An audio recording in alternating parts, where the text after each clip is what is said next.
What happened to me 3 years ago destroyed any sense of safety I ever had walking home at night. This happened back in early 2022. I was 23 and working nights at a diner in a quiet suburb outside of Portland. The place was called Rosie's, and my shift ran from 6 p.m. until 2 a.m. on weekdays. It wasn't glamorous work, but it paid my bills, and the tips were decent enough. The walk home from work took me about 15 minutes. My apartment was in this older complex just off the main road. I'd done that walk probably 100 times by that point, always the same route. Down 5th Street, cut through the parking lot behind the grocery store, then onto Maple Avenue where my building was. I never thought twice about it. It was a Tuesday night, or technically Wednesday morning by the time I clocked out. Just past 2 a.m., the diner had been dead for the last hour, just me wiping down tables and refilling salt shakers. I remember being exhausted and wanting nothing more than to get home and collapse into bed. I started my usual walk home. The streets were empty like they always were at that hour, but mostly it was just me and the sound of my footsteps on the sidewalk. About 5 minutes into my walk, I noticed a car, maybe a Honda or Toyota, nothing fancy. It passed me going the opposite direction, and I didn't think anything of it. But then maybe 30 seconds later, I saw the same car again. It had turned around and was now driving slowly behind me on the other side of the street. At first, I figured it was just someone looking for an address or maybe lost. But the car kept pace with me. When I walked faster, it sped up slightly.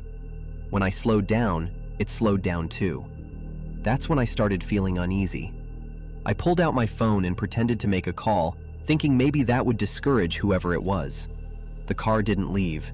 It just kept following me, staying about 20 feet back on the opposite side of the road. I decided to test something.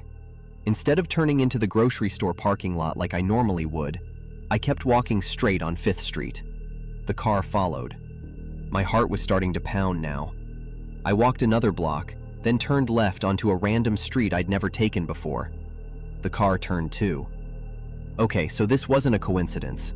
Someone was definitely following me. I thought about calling the police, but what would I even say? A car was driving on the same streets as me? I didn't have a license plate number. I couldn't even see who was inside because of the tinted windows.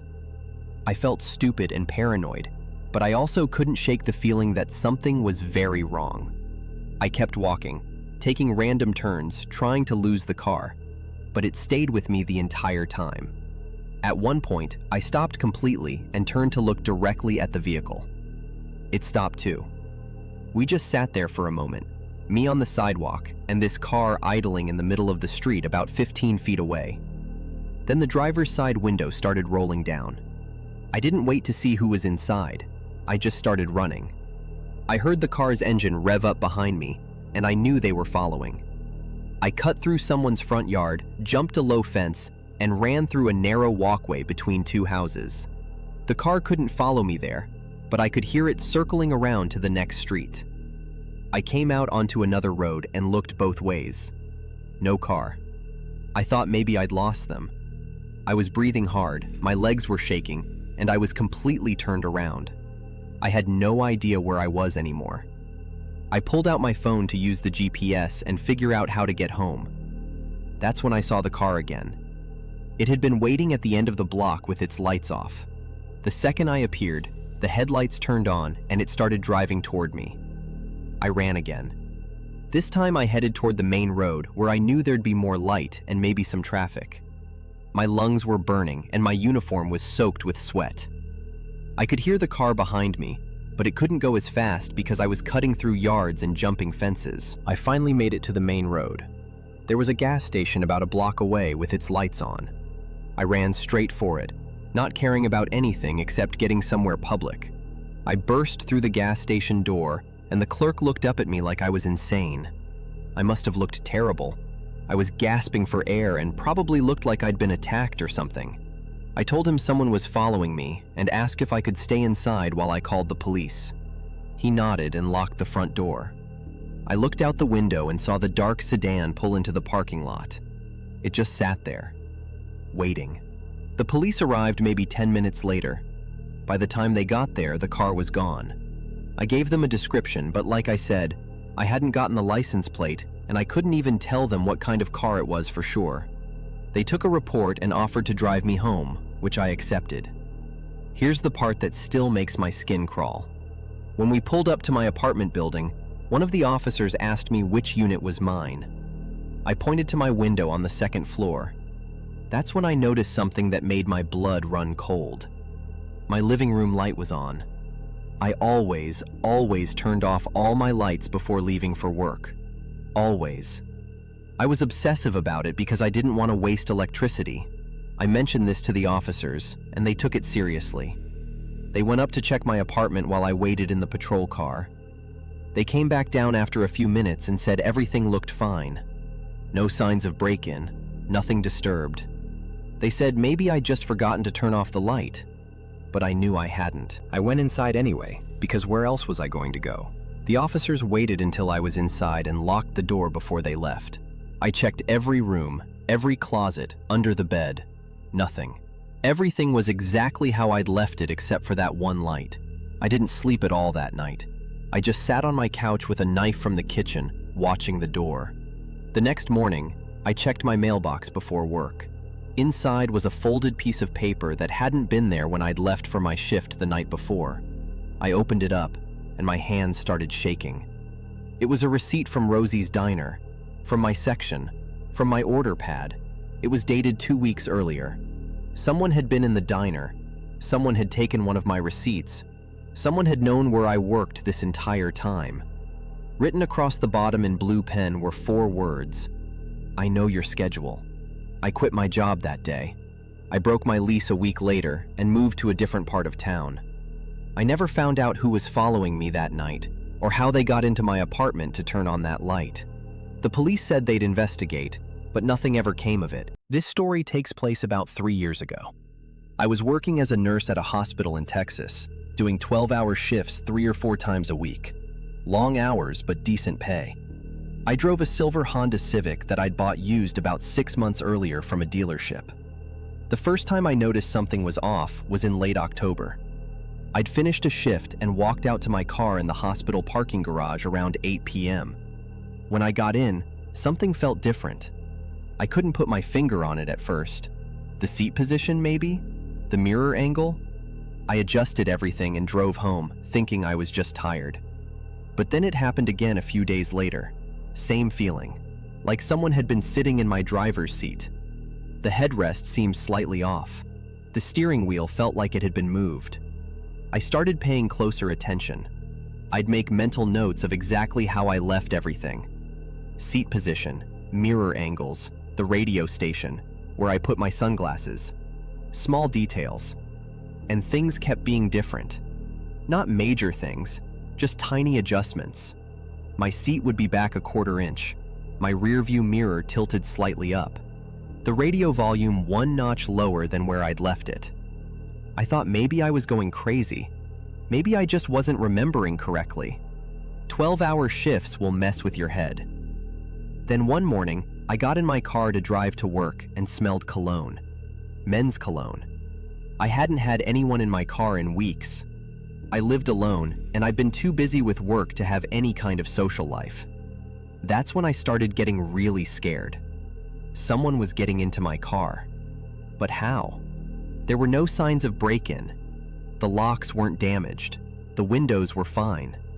I mentioned it to my coworker Sarah, and she said I should get my locks changed. She gave me the number for a locksmith who specialized in cars. The locksmith came out that afternoon during my break. He looked at my locks and said they were fine, no damage. But then he did something interesting. He asked me if I'd bought the car used. I said yes. He explained that when dealerships get used cars, sometimes they make copies of the keys for their lot attendants to move vehicles around, and sometimes those copies don't get properly tracked or destroyed. He said it was possible someone had a copy of my key, maybe a previous owner, maybe someone from the dealership. Maybe someone who stole a key from the dealership. He rekeyed my locks right there. Gave me 2 new keys. Cost me $200, but I felt better. For about a week, everything seemed fine. Nothing was out of place. No cologne smell. I thought the problem was solved. Then it started again. Same things. Seat adjusted, mirror moved, radio changed. But now I had new locks, new keys. Only I had these keys, no one else. I felt sick. If someone was still getting in, they had to be picking the lock or somehow bypassing it. This wasn't just someone with an old key. This was someone who was actively trying to get into my car. I told Sarah, and she insisted I go to the police. So I did. I filed a report and explained everything. The officer seemed sympathetic but said without proof of damage or theft, there wasn't much they could do. He suggested I set up a camera. I bought a cheap dash cam that night. It had a parking mode that would record if it detected motion. I installed it and pointed it at the interior of my car. The first few days, nothing. Just footage of the empty parking garage. Then on the fourth day, I reviewed the footage from my overnight shift, and my blood ran cold. At 2:37 a.m., my driver's side door opened. A figure got in. The parking garage lighting wasn't great, but I could see it was a man. He was wearing a hospital maintenance uniform. He sat in my driver's seat for almost 10 minutes, just sitting there, adjusting things, looking through my glove compartment, smelling my jacket that I'd left in the back seat. Then he pulled out a notebook and wrote something down. He put the notebook back in his pocket, got out, locked the car behind him, and walked away. I felt like I was going to throw up. This person worked at the hospital. He had access to the parking garage. He'd been doing this for months. I took the footage straight to hospital security. They identified him within an hour. His name was Derek. He'd been working maintenance at the hospital for about 8 months. Right around the time I'd started noticing things, security called the police. They brought Derek in for questioning. At first, he denied everything. Then they showed him the dashcam footage. He admitted it all. He said he'd seen me in the parking garage one day and became obsessed. He'd watched me and learned my schedule. He'd figured out what car was mine. He'd been practicing lockpicking and learned how to get into my specific model of Honda. He'd been getting into my car 2 or 3 times a week for over 2 months.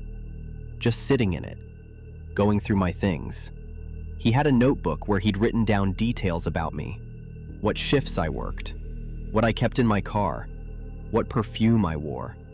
The police found the notebook when they searched his locker. It had pages and pages about me. My license plate number, my work schedule, even my home address, which he'd apparently followed me to one night.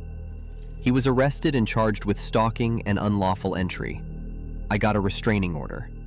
He pleaded guilty and got 2 years probation and had to register as an offender. The hospital fired him, obviously, but the damage was done. I couldn't park in that garage anymore. I couldn't even look at my car without feeling violated.